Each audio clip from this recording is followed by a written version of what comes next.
खुलुमबाय आं सिबिरानि ब्रह्म गोजोन फुंबिलिनि बयनिसिमबो गाहाम हामलायनायखौ जासिहरनाय थाबाय आसा खालामो नोंथांमोना गासिबो मोजाङैनो दङ नोंथांमोननि थाखाय आं गोदान मोनसे भिडिअ लानानै फैबावबाय अन्नानै भिडिअखौ जोबजासिम नायलांदो गावनि असे बिफायानो 2 बोसोर बैसोनि उन्दै गथ'साजों लोगोसे गथ'नि बिमाखौ गुबुन रेल स्टेशनाव गारनानै गालांदों बे दुखुनांथाव जाथाया चिरां जिल्ला बिजनी रेलवे स्टेशनाव जादों दिल्ली फारसे थांबाय थानाय समावनो बिजनी रेलवे स्टेशनाव गारनानै गालांदों 2 बोसोर बैसोनि फिसाजों लोगोसे गावनि बिसिखौ फोरमायथिनाय बायदिब्ला गारलांजानाय गोरलै गथ'सानि बिमानि मुङा मामुनि भुइया आरो बिफानि मुङा जितु भुइया बिथांमोनहा लखिमपुरनि थागिबि मोनानि समाव ब्रह्मपुत्र रेलगारिजों दिल्ली फारसे थांदोंमोन बिथांमोना बेयावनो बिजनी रेलवे स्टेशनाव जितु भुइयाया बिसि आरो फिसाखौ एंख्लायनानै गालांदों हरनि समाव गोरलै गथ' लानानै आलाय-सिलाय जानायखौ नुनानै बेटारि रिक्सा सालायग्राफोरा खौरां बिजोंनो मिथिहोदों बेनि उनाव रेलवे पुलिसनो मिथिहोदों उनाव गोरलै गथ'साखौ लोमजानाय थासारियाव नुनानै 108 लेंहरनानै बिजनीनि भेटागाव सोरखारि देहा फाहामसालि फारसे लांनाय जादों बेनि उनाव चिरां जिल्ला आइजो रैखाथि मिरुनो गथायनानै हरनाय जादों मा जाहोननि थाखाय लामा ससेयावनो हरनि समाव जितु भुइयाया गावनि आंगो बिसि आरो फिसाखौ बेबायदि आलाय-सिलाय एरख्लायनानै गालांदों बेनि सोमोन्दै दासिमबो मिथिनो मोननाय जायाखै बनसुआ 12 घन्टा बन्द फोसावदों दिनै 9 अक्ट'आव बिटिआर ओनसोलाव बनसुआ 12 घन्टा बन्द फोसावदों आरो बिथांमोनहा दिनै धरना होनाय हाबाफारि लागोन 12 घन्टानि थाखाय गासै गारि मटर मावख' हाथाय बाजारखौ बन्द फोसावदों बनसुनिफ्राय फुंनि 5 रिंगानिफ्राय बेलासि 5 रिंगासिम बन्दआ थागोन होननानै फोरमायथिदों बिथांमोनहा बेनि थाखाय बनसुआ खौरां बिबुंसार फोसावदों खौरां बिबुंसारनि गेजेरजों मिथिहोनाय बायदिब्ला थांनाय 7 अक्ट'आव Bodoland नेशनेल स्टुडेन्टस इउनियन बनसुआ उदालगुरि जिल्लायाव सुबुं गमा खुंनो थाखाय गनायथि बिदोंमोन जेराव डिस्ट्रिक्ट एडमिनिस्ट्रेशना बनसुनि सुबुं गमाखौ जानो होआखै होननानै फोरमायथिदों बनसुनिफ्राय आरो बनसुनि सुबुं गमाखौ होबथानायजों भारत संबिजितनि आर्टिकल 19 आरो बर' सुबुंफोरनि फान्डामेन्टेल राइटखौ सिफायनाय जादों होननानै बुंथियो बनसुनिफ्राय आरो बनसुनि सुबुं गमाखौ होबथानाया बे बोसोरावनो बेयो नैथि खेब आरो थांनाय बोसोरनि 7 डिसेम्बराव लानाय सुबुं गमाखौबो जानो होआखैमोन होननानै फोरमायथिदों बिथांमोना जायखौ लानानै उदालगुरि जिल्ला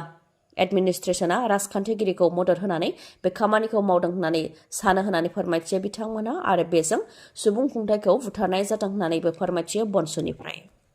बिथांमोना फोरमायथिबावदों दि बनसुआ बड'लेण्ड दाबिनि थाखाय सोमावसारनो थाखाय थांनाय 5 अक्ट'आव एसपिनिफ्राय एनअसि मोनदोंमोन नाथाय एनअसि मोनखांनायनि उनावबो डिसिआ गनायथि होआखै जायनाखि जों गोग्लैसोनाय हारि बेनिखायनो गोजोनै सोमावसारनायनि गेजेरजों जों जोंनि मोन्थायखौ दाबि खालामनो हानायनि मोन्थाय दंखायो नाथाय संबिधानखौ सिफायनानै ट्राइबेल आरो जों बर'फोरखौ मान होआखै आरो बेफोर गासैबो आसाम सरकार आरो बिटिसि सरकारनि थुलुंगा मोननायजों जानो मोनदों होननानैबो बुंथियो बनसुनिफ्राय कंग्रेसनि गेदेर देरहासारनाय कंग्रेसनि मोजां सम फैनो हमहांनायखौ हादराव नुनो मोननाय जादों हादरनि दाब दाब रायजोफोराव कंग्रेस दोलोआ गोख्रों फिन जाफिननो हमहांनायखौ नुनो मोननाय जादों बिदिनो बिदिन्थि लादाख इउनियन टेरिटरियावबो कंग्रेसआ गोबां सिटआव देरहासारनो हादों फोरमायथिनो गोनांदि Ladakh autonomous hill development council LAHDCआव थांनाय 4 अक्ट'आव काउन्सिलनि बिसायख'थि जादोंमोन जाय बिसायख'थियाव कंग्रेस दोलोआ 10 मासियाव देरहासारनो हादों आरो बिजेपि दोलोआ खालि 2 मासियावल' देरहासारनो हादों आर्टिकल 370 खौ थांनाय 2019 मायथाइनि 5 आगस्टआव बोखारनायनि उनाव गिबि खेबनि थाखाय बे काउन्सिलनि बिसायख'थिया खुंजादोंमोन जेराव कंग्रेस दोलोआ देरहासारनायखौ मोननो हादों गासै 26 मासनि थाखाय बिसायख'थिया जादोंमोन जेराव नेशनेल कनफारेन्स एनसिआ 12 मासियाव देरहासारनो हादों कंग्रेसआ 10 मासियाव देरहासारनो हादों बिजेपिआ 2 मासियाव देरहासारनो हादों आरो उदां बिजाथिया 2 मासियाव देरहासारनो हादों जेरावनाखि नेशनेल कनफारेन्स आरो कंग्रेस दोलोआ एलायन्सआव दंखायो बेनिखायनो बिथांमोनहा जयैनो लादाख अट'नमास हिल डेभेलपमेन्ट काउन्सिलाव सोरखार दागोना रोखा जाबाय जायखौ लानानै जोबोद गोजोननाय फोरमायथिदों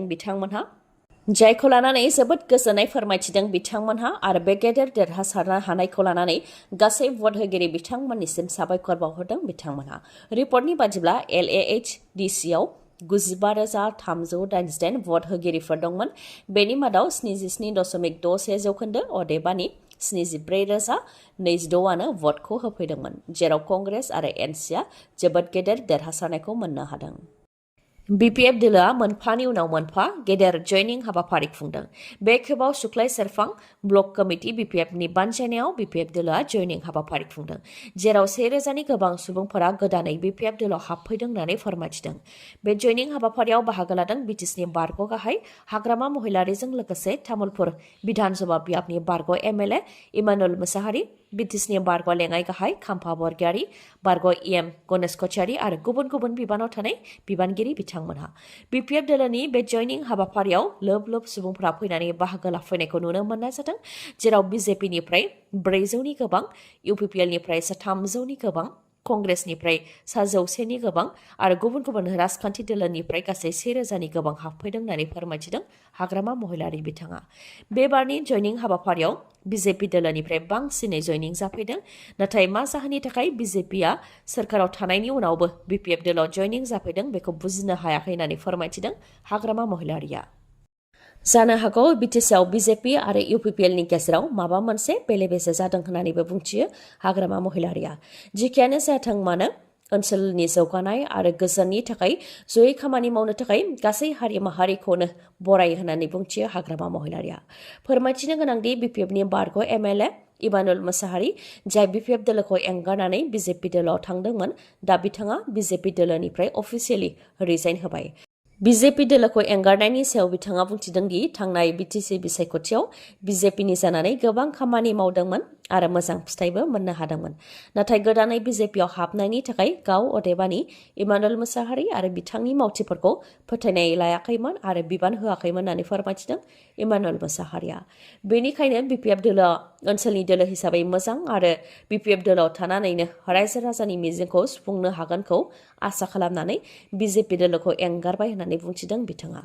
फारसेथिं UPPL दोलोनि सायाव बुंथिदों दि UPPL दोलोआ BTCआव जौगानायनि खामानि मावनो हायाखैखौ बुंनो थाङा, नाथाय BTCआव UPPL दोलोआ जेरैबायदि बिबान बा रल लानो नांगौमोन बेबायदि लायाखै। UPPLनि रेभिनिउ बा रां आरजिनाया लाथिख', जेरावनाखि BPFनि समाव BTCआव रां आरजिनाया 260 कौटि रांमोन। दा गासैबो राङा बायजोनिफ्राय फैनाय। जुदि नखरनि रां आरजिनाया लाथिख'ब्ला बेसेबां गुबुननि सिङाव सोलिगोन होननानैबो बुंथियो इमानुएल मुसाहारि बिथाङा। इजराइल आरो पेलेस्टाइननि हामास उदखारि हान्जानि गेजेराव दावहा जानाया दासिमबो जागासिनो दं, जेराव दासिम 1000नि गोबां सुबुंफोरा थैनो गोनां जाबाय। 1000नि गोबां सुबुं थैनायनि मादाव नेपालनि 10 फरायसाफ्राबो गावथारजानो गोनां जादों। इजराइलाव थानाय नेपालनि एम्बेसिया फोरमायथिनाय बायदिब्ला इजराइलाव थानाय नेपालनि 10 फरायसाफोरखौ पेलेस्टाइननि हामास उदखारि हान्जाया गावथारदों। बेनि अनगायैबो हामास उदखारि हान्जानि गाग्लोबनायजों इजराइलाव दासिम गासै 700नि गोबाङा थैनो गोनां जाबाय आरो 2000नि गोबाङा जोखोम जानो गोनां जादों। थैनाय 700नि मादाव सरासनस्रा नोगोरारिफोरजों लोगोसे आर्मिफोरबो दं। इजराइलाव सोलिबाय थानाय मोनसे मिउजिक फेस्टिभेलनि गेजेरावनो हामास उदखारि हान्जाया गाग्लोबदोंमोन। बेयावनो 260नि गोबां सुबुङा थैनो गोनां जादों। उल्था फारसेथिं इजराइलनि गाग्लोबनायजों पेलेस्टाइनाव 400नि गोबाङा थैनो गोनां जाबाय आरो 2000नि गोबाङा जोखोम जादों। जायनाखि पेलेस्टाइननि हामास उदखारिफोरा इजराइलनि सायाव गाग्लोबग्रोदोंमोन, बेखौ लानानै दावहा जागायबाय होननानै इजराइलनिफ्राय फोसावदोंमोन आरो सिमायाव थानाय अदेबानि गाजायाव थानाय गासैबो सरासनस्रा सुबुंफोरखौ गाव गावनि न' बांखौ एंगारनानै गुबुन रैखाथि गोनां जायगायाव थाहैनो थाखाय बिथोन होदोंमोन आरो जेराव हामास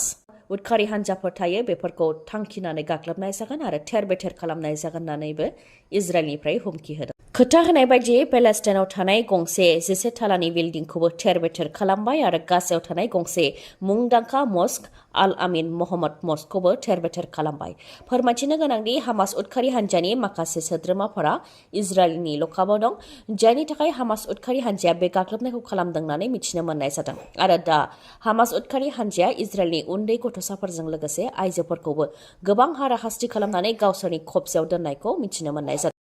गोजोनथाव खौरां, 4 बर' फिसाफोरनि देरहासारनाय। गेलेनाय बिथिङाव बर' फिसाफोरा नेशनेल लेभेलनिफ्राय लानानै इन्टारनेशनेल लेभेलसिम मोनसेनि उनाव मोनसे देरहासारनायखौ नुनो मोननाय जादों।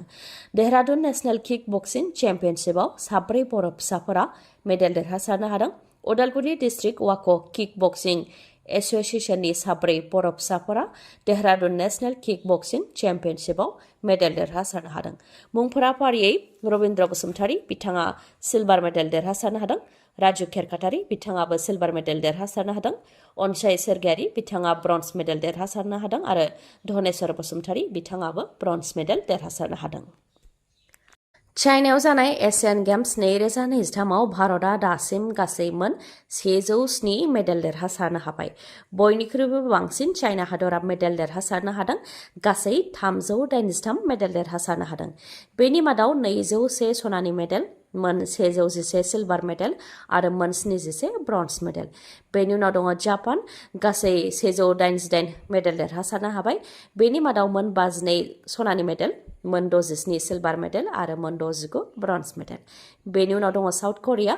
गासै मोन 190 मेडेल देरहासारनो हाबाय बेनि मादाव मोन 42 सनानि मेडेल मोन 59 सिलभार मेडेल आरो मोन 89 ब्रन्ज मेडेल बेनि उनाव दङ भारत गासै मोन 107 मेडेल देरहासारनो हाबाय बेनि मादाव मोन 28 सनानि मेडेल मोन 38 सिलभार मेडेल आरो मोन 41 ब्रन्ज मेडेल बेनि उनाव दङ उजबेकिस्तान गासै मोन 77 मेडेल देरहासारनो हाबाय बेनि मादाव मोन 22 सनानि मेडेल मोन 18 सिलभार मेडेल आरो मोन 31 ब्रन्ज मेडेल बेनि उनाव दङ चाइनिज टेपे गासै मोन 67 मेडेल देरहासारनो हाबाय बेनि मादाव मोन 19 सनानि मेडेल मोन 20 सिलभार मेडेल आरो मोन 28 ब्रन्ज मेडेल बेबायदिनो आरो माखासे गोजोन्थों खौरां बङाइगाव जिल्ला मानिकपुरनि मानास अट' श'रुमा लन काम एक्सचेन्ज मेला खुंनो आखायाव लादों फुजानि थाखाय जोबोद मोजां अफार होदों मानास अट' श'रुमाव नोंथाङाबो फुजानि थाखाय मटर साइकेल बा स्कुटि बायनो सानदोंब्ला मानास अट' श'रुमनिफ्राय गोदान मटर साइकेल बा स्कुटिखौ बायनो हागोन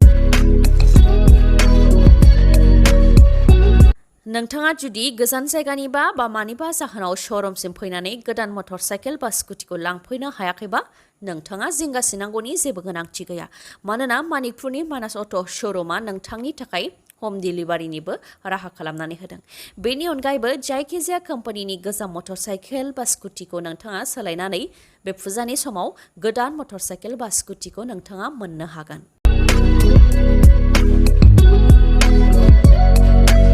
बेफोरजों लोगोसे नोंथाङा बेसेन नाङालासे गंनै हेलमेट मोननो हागोन जायखिजाया गारियाव टेंकि आबुं जाजासे थाव मोननो हागोन आरो गोबां खाबुफोरखौ नोंथाङा मोननो हागोन फुजानि थाखाय गोदान मटर साइकेल बा स्कुटि बायनो थाखाय नोंथाङा थांखि दंब्ला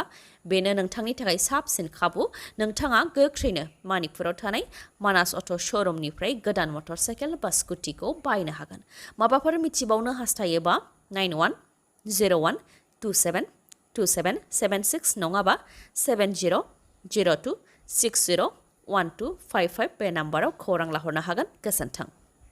दिनैनि भिडिअआ एसेनोसै गाबोन फिन लोगो मोनफिनबावगोन नोंथाङा जुदि आंनि भिडिअखौ मोजां मोनदोंबा लाइक कमेन्ट आरो शेयार खालामनो दाबाव गोजोन्थों